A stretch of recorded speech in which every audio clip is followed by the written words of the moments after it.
예, 아름다운 봄날이 되었어요. 어느덧 길가에는 꽃이 피어나고 있는 그런 모습이 보여지고 있습니다. 네, 마치 지난 추운 겨울을 위로하듯이 꽃들이 활짝 피면서 우리에게 참 고생했다, 수고 많았다라고 그렇게 손짓하는 모습인 것 같아요. 네, 우리 인생에는 즐겁고 행복한 날도 있지만 또 지치고 힘든 날도 있는 것을 볼 수가 있어요. 그런 가운데 언제나 우리에게 늘 햇살을 비춰주시고 따뜻한 품이 되어 우리를 감싸주시는 분이 계십니다. 바로 하나님이시죠. 하나님은 우리의 위로자가 되어주시고 우리와 함께하여 주시옵시고 그리고 우리에게 힘을 주시는 하나님이신 줄 믿습니다. 자, 다윗이 사울을 피해 도망자 신세가 되었죠. 그런 가운데 하나님께서는 필요한 사람을 그에게 붙여주고 계신 것을 볼 수가 있어요. 네, 마치 다윗의 그 무너진 마음을 위로하듯이 하나님께서는 사람들을 붙여주고 계셨던 것이죠. 그래서 그와 함께할 사람들이 모여들고 있었던 것입니다. 자, 1절의 말씀을 보면요. 그러므로 다윗이 그것을 떠나 아둘람굴로 도망하매 그의 형제와 아버지의 온 집이 듣고 그리고 내려가서 그에게 이르렀고 사실 다윗은 좋은 일로 떠난 것이 아니죠. 그는 지명 수배자가 되었어요. 그것도 왕에 의한 1급 지명 수배자가 된 것이죠. 결국 그의 가족들도 안전할 수 없다고 생각하여 그래서 다윗에게로 오게 되었습니다. 자, 그래서 다윗이 블레셋의 5성읍 중에 하나인 가드에 갔다가 이제는 그 국경지대에 있는 아둘람굴로 피신을 한 것이죠. 그러면서 다윗은 그의 가족을 생각하여 또 가족을 불러들이고 가족들이 그곳으로 가게 되었어요. 뿐만 아니라 거기에는 많은 사람들도 다윗에게 오게 되었는데요. 모두 사연이 있는 사람들이었죠. 성경은 이렇게 그들에 대해 묘사하고 있어요. 2절의 말씀입니다. 환난당한 모든 자와 빚진 모든 자와 마음이 원통한 자가 다 그에게로 모였고 그는 그들의 우두머리가 되었는데 그와 함께한 자가 400명 가량이었더라. 자, 사울의 통치 아래에서 이스라엘의 억압당한 자들이 다윗에게 모여들고 있었어요. 환난 가운데 있는 사람, 또 빚에 시달리는 사람, 그리고 마음에 큰 상처를 받은 사람들이 다윗에게 모여들고 있었던 것이죠. 이들이 다윗이 있는 아둘람굴로 피신해 온 것입니다. 네, 다윗에게로 그들이 나온 것이죠.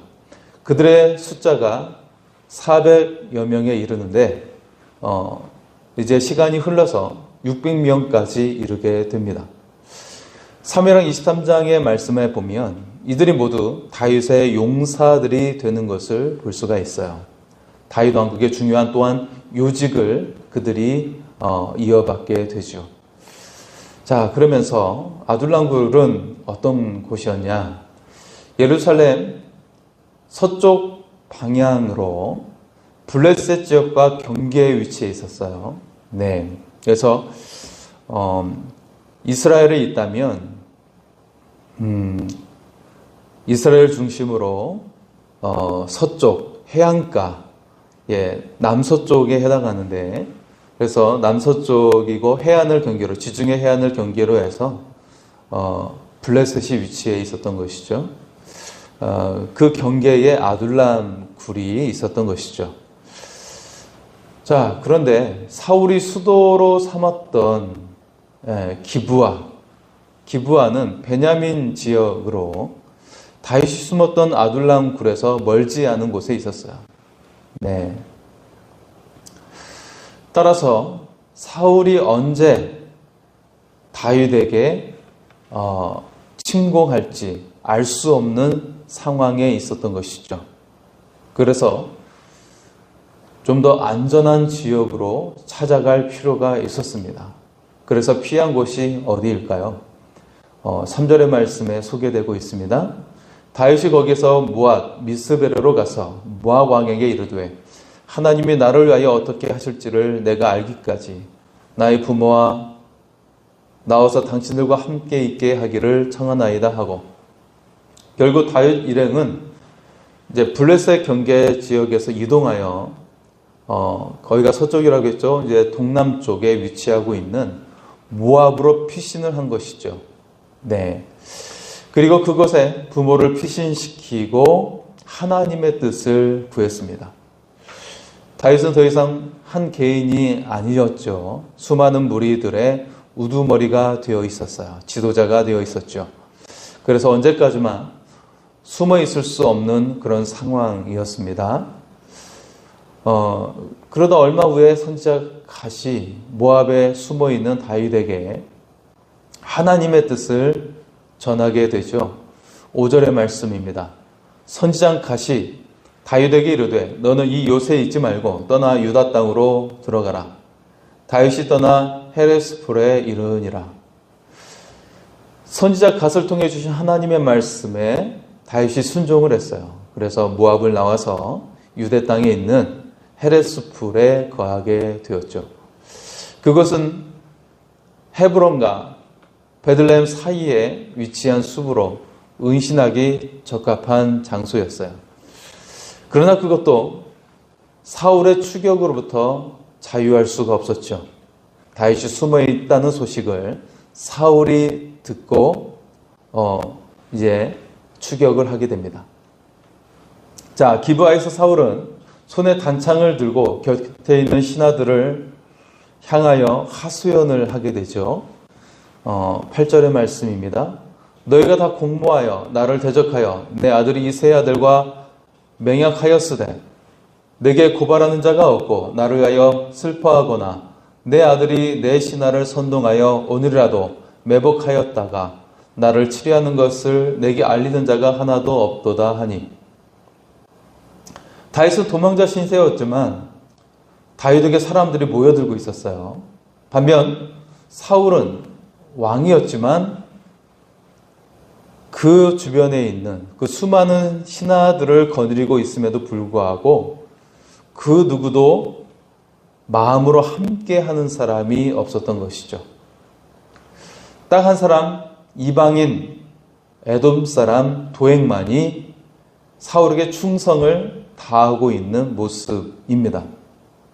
그러면서 그 도액이 어마어마한 사실을 폭로하고 말았죠. 10절의 말씀입니다. 아히멜렉이 그를 위하여 여호와께 묻고 그에게 음식도 주고 블레셋 사람 골리앗의 칼도 주더이다. 자, 다윗이 사울을 피해 처음 갔던 곳이 예루살렘에서 블레셋 지역의 방향으로 떨어져 있는 노비라고 하는 제사장들이 거하는 그런 마을이었죠. 그 제사장의 서금에서 아히멜렉에게 먹을 것을 얻고 그리고 블레셋의 칼인 무기까지 얻게 되었어요. 이 사실을 도액이 그 자리에 있어서 보고 그리고 지금 사울 왕에게 고하고 있는 것이죠. 결국 이야기를 들은 사울은 노비에 있는 제사장 아히멜렉에게 그리고 그의 가족들을 불러들이게 됩니다. 노베에 있는 제사장들을 불러들이게 되죠. 그리고 이 세 아들 다윗과 왜 공모했는지 따지게 되죠. 사울은 그러면서 호위병에게 명령을 합니다. 17절의 말씀이에요. 무서운 명령을 하고 있습니다. 왕이 좌우의 호위병에게 이르되 돌아가서 여호와의 제사장들을 죽이라. 그들도 다윗과 합력하였고 또 그들이 다윗이 도망한 것을 알고도 내게 알리지 아니하였음이니라. 하나 왕의 신하들이 손을 들어 여호와의 제사장을 죽이기를 싫어한지라. 호위병들은 하나님의 제사장들을 죽일 수가 없었어요. 왜냐하면 하나님을 두려워했기 때문이었죠. 그러나 이방인 에돔 사람 도액은 하나님을 두려워하지 않았어요. 또한 그들에게 죽이라고 명령하고 있는 사울도 더 이상 하나님을 두려워하지 않았지요. 네. 한때 사울은 하나님 앞에서 매우 겸손하고 하나님을 향해 열정이 있었고, 그리고 하나님 앞에서 정말 성실하게 행했던 왕이었습니다. 그리고 누구보다도 그 뜨거운 열정을 가지고, 그리고 또한 제사장들과 함께 예언을 하였던 사람이었죠. 어떻게 보면 사울 왕은 어떤 부흥을 갈망하면서 어떤 영적인 그런 갈급함을 가지고 있었던 사람이 사울이었어요. 네. 그런데 하나님께 불순종하는 것이 한 번, 두 번 이어지면서 하나님을 완전히 등 돌리고 마는 그런 지경에 이르게 되었죠. 그래서 우리가 하나님께 불순종하는 것, 한 번 불순종하는 것이 두 번으로 이어지고 계속 반복되어지는 것을 볼 수가 있어요. 그러다가 결국에는 사울처럼 하나님을 두려워하지 않으면서 큰 범죄를 저지르는 지경까지 이를 수가 있다는 것이죠. 자, 이처럼 에돔 사람 도액도 하나님을 두려워하지 않았고, 그리고 사울도 더 이상 하나님을 두려워하지 않았다라는 것입니다. 결국 도액에게 제사장을 죽이라고 명령하고 도액은 이를 시행하고 말았습니다. 85명의 세마포 에봇을 입은 제사장들을 이방인 도액의 손에 그들이 죽임을 당하고 말았죠. 딱 한 사람, 아히멜렉의 아들 중에 하나인 아비아달이 살아남아서 다윗에게로 도망을 치게 됩니다. 그리고 다윗은 그에게 이 모든 것이 자신의 탓이라고 하면서 안타까워하고, 그리고 그에게 함께 있자라고 말을 하게 되시오. 그의 안정을 보장해 줍니다. 이제 사울이 통치하는 이스라엘 땅에는 하나님의 제사장이 없어요. 마지막 제사장 아비아달은 다윗과 함께 하게 되었죠. 그러면서 사울의 곁에는 하나님의 뜻을 전할 그 누구도 없게 되는 그런 상황이 되었습니다. 오늘 본문을 통해 우리는 매우 중요한 메시지를 얻게 되길 바랍니다. 이스라엘 왕은 사울인데